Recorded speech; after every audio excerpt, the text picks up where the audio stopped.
খুব অত্যাচার হচ্ছে।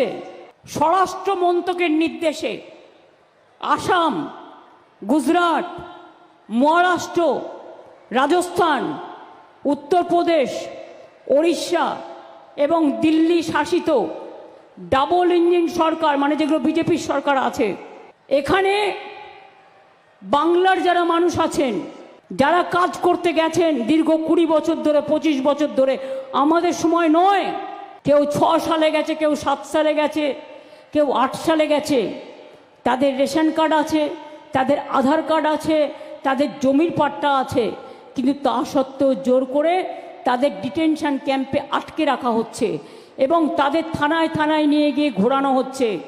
আমি কালকেই বলেছিলাম না, ওই বাচ্চাটার কথা আমি বলেছিলাম, ওদের কালকেই সব একটার পর একটা থানায় নিয়ে যাওয়া হয়েছে। আমি কাল মিটিংয়ে দাঁড়িয়ে বলেছিলাম, রেকর্ড চেক করুন, এবং ওদের থ্রেট করা হবে। হয়েছে সেটাই। এরপর আমরা চাইবো তারা ফিরে আসুক, আমরা চাইবো ফিরে আসুক।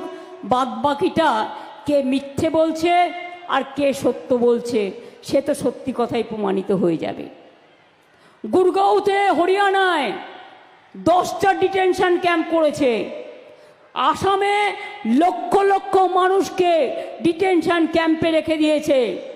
আপনাদের মনে আছে যখন এনআরসি হয়েছিল, 17 লক্ষর মতো ভোটার লিস্ট থেকে নাম বাদ দিয়ে দিয়েছিল, তাদের ডিটেনশন ক্যাম্পে রেখেছিল, তাড়িয়ে দিয়েছিল।